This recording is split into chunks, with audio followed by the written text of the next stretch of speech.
Welcome to the Leadership Spark podcast, where we equip you to be the great leader your people deserve. This is Corey, and today I want to share with you what I think is a secret ingredient.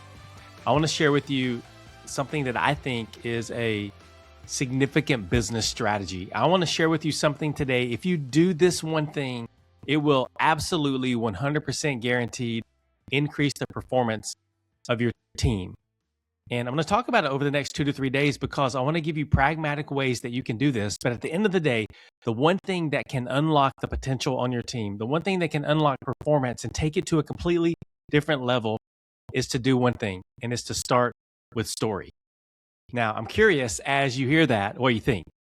Are you thinking to yourself, oh, come on, that is a soft strategy. There's no way that if I start with story as a leader, that it's going to impact performance of my team. I need to be building skills. I need to be building processes. I need to be building predictable ways we can get repeatable units and repeatable outcomes. Absolutely. You need to do those things as a leader. But I'm telling you 100% guaranteed that if your team feels seen, if your team feels known, if they feel heard, if your team feels like they can be safe to share their story, if your team feels like they can trust other people to share their story, and you could experience the benefits of sharing stories and starting with story, it 100% will impact the performance of your team and the outcomes that you get. And so I'm going to spend the next couple of days convincing you of that. I'm going to share with you stories from a couple of different sports teams and how they use story to increase performance. But what I wanted to share with you today is this idea that comes from Mr. Rogers. It's a quote from him, actually. And I've been leaning into this idea of starting with story for the last 2 decades. And probably 2 decades ago, I heard this quote from Mr. Rogers. Now, you, depending on your generation that you are in and how old you are, you may or may not know who Mr. Rogers is.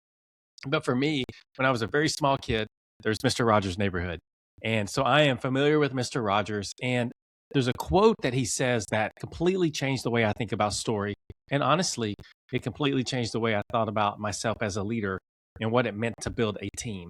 And his quote is this. He says, there's no one you can't learn to love once you've heard their story.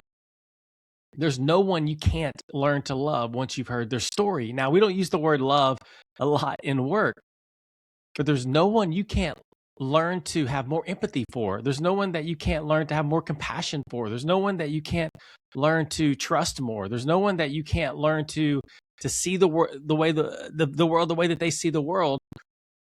Once you've heard their story, something changes whenever you hear someone else's story. And we really focus on this at WildSpark. We have story lunches.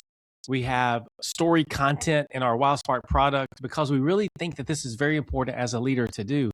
And every time I hear and I see someone share their story, or every time I'm in a meeting and someone shares something about their story, I see the effect that it has on a team. I see the effect that it has on camaraderie. I see the effect that it has on people willing to go the extra mile, or people willing to give their discretionary energy, or people willing to work through conflict, or people willing to see people's view of the world that may be different than theirs, but at least try to see their view of the world and what that means and be able to work together as a team. I see the impact of it every time I see someone share their story. And so I'm telling you, 100% guaranteed, if you will start with story, then it will impact the performance of your team.